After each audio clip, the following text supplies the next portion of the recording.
Good morning students.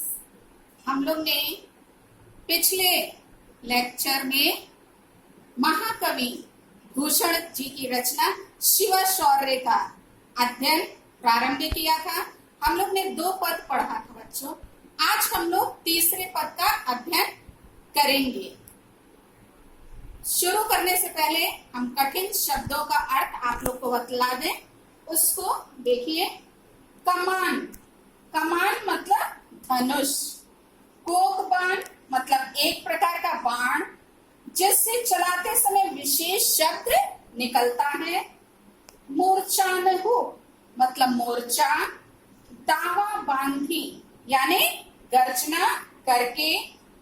द्वेषन पैर यानी शत्रुओं पर। जोड़ यानी मुकाबला। कीमती यानी कीमत। और भट झोट मतलब वीरों का समूह। कोट, कोट मतलब किला। अब हम लोग बच्चों पद को पढ़ेंगे।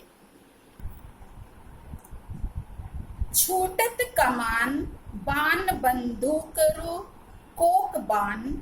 मुश्किल होत मूर्छानहु की ओट में।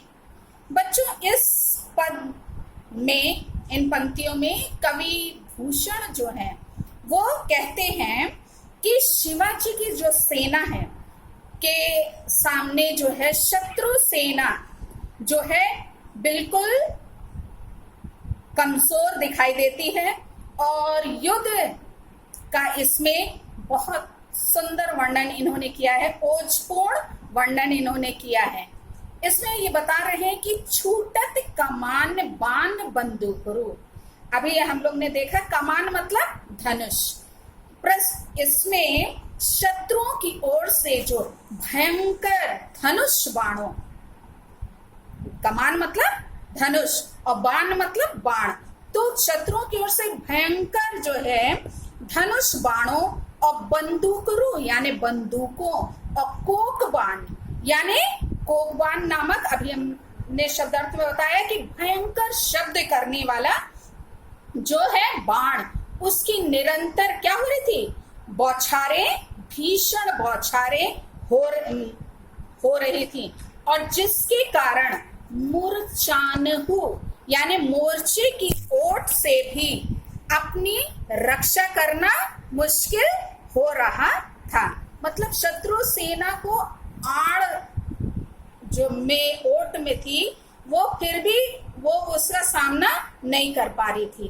ताही समय शिवराज हुकुम के हल्ला कियो। हाँ, उसी समय इस भीषण युद्ध के समय महाराज शिवाजी ने अपनी सेना के चुने हुए, लिखा है कि कैसे वीरों को, चुने हुए वीरों को साथ लेकर दावा बांधी द्वेषन पे, द्वेषन यानी शत्रुओं को ललकारते हुए वीरन ले जोट में। हाँ, जो वीर हैं उन वीरों को लेते हुए और शत्रुओं को ललकारते हुए गर्जना के साथ आक्रमण का आदेश दिया। हुकुम लिखा है, हुकुम मतलब आदेश, आदेश दिया।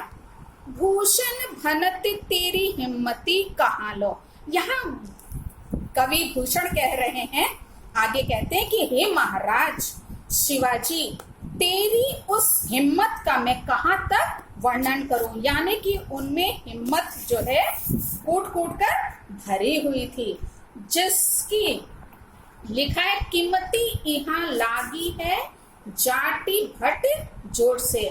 जिसकी वीरों के समूह, लिखा था ना, अभी हम लोग ने इसका शब्दार्थ में देखा कि भट झोट मतलब वीरों का समूह। तो वीरों के समूह में उसकी कीमती यानी कोई कीमत नहीं है उनकी हिम्मत की। मतलब कि इतना ज्यादा उनमें हिम्मत भरा हुआ था। कहने का आशय यह है कि शिवाजी की हिम्मत जो है वो कैसी है? अकथनीय और वीरों के समाज में अत्यधिक सम्माननीय है।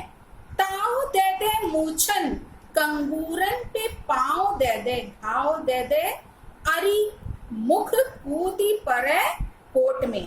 आगे कह रहे हैं कि हे शिवाजी, जो तेरी सेना जो है वो कैसी है, दुर्धर्ष वीर और मूंछों पर ताव दे देकर शत्रु के किले के कंगूरे पर पैर रख रख कर शत्रु सैनिकों को घायल करके अथवा मारकर किले के अंदर वो क्या करते हैं, कूद पड़ते हैं।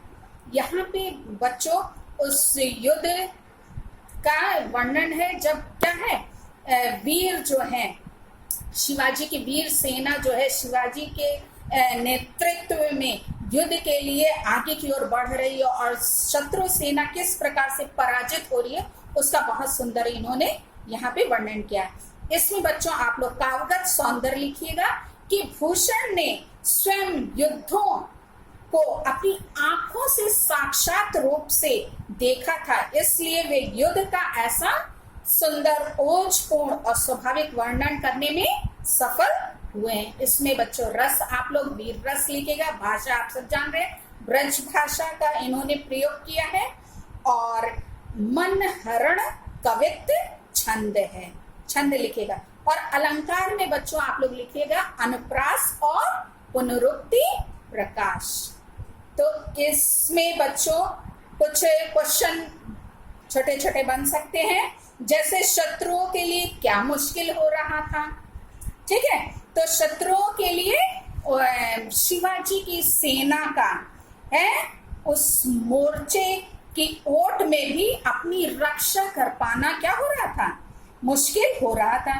फिर एक और क्वेश्चन बन सकता है कि शिवाजी ने अपनी सेना को क्या हुक्म दिया, तो उन्होंने क्या किया था, शिवाजी ने अपनी सेना को शत्रु को ललकारते हुए गर्जना के साथ आक्रमण करने का हुक्म दिया था। फिर कवि ने शिवाजी के किन गुणों को अकथनीय कहा है, उनकी हिम्मत को क्या कहा है, शिवाजी की हिम्मत को अकथनीय का मतलब उसका वर्णन नहीं किया जा सकता है, इतना ज्यादा उनमें हिम्मत भरा हुआ था। और एक क्वेश्चन तो सभी पैरा में पूछा जाता है कि इस पद के लेखक कौन है और ये पद किस पाठ से लिया गया है। तो इसके लेखक आप सब जानते हैं, कवि जो है वो कौन है, शिव भूषण जी हैं और ये लिया गया है शिवा शौर्य शीर्षक के अंतर्गत, उससे ये उद्धृत है। वैसे ये जो शिवा शौर्य है वो कहाँ, उनकी रचना जो भूषण ग्रंथावली है वहां से ये लिया गया। तो इसको तो आप दिमाग में बैठा ही लीजिए अच्छे से कि पाठ का नाम क्या है और उसके कवि कौन है, ठीक है बच्चों। तो इसको आप लोग अपनी रफ कॉपी में लिख लीजिएगा। Thank you.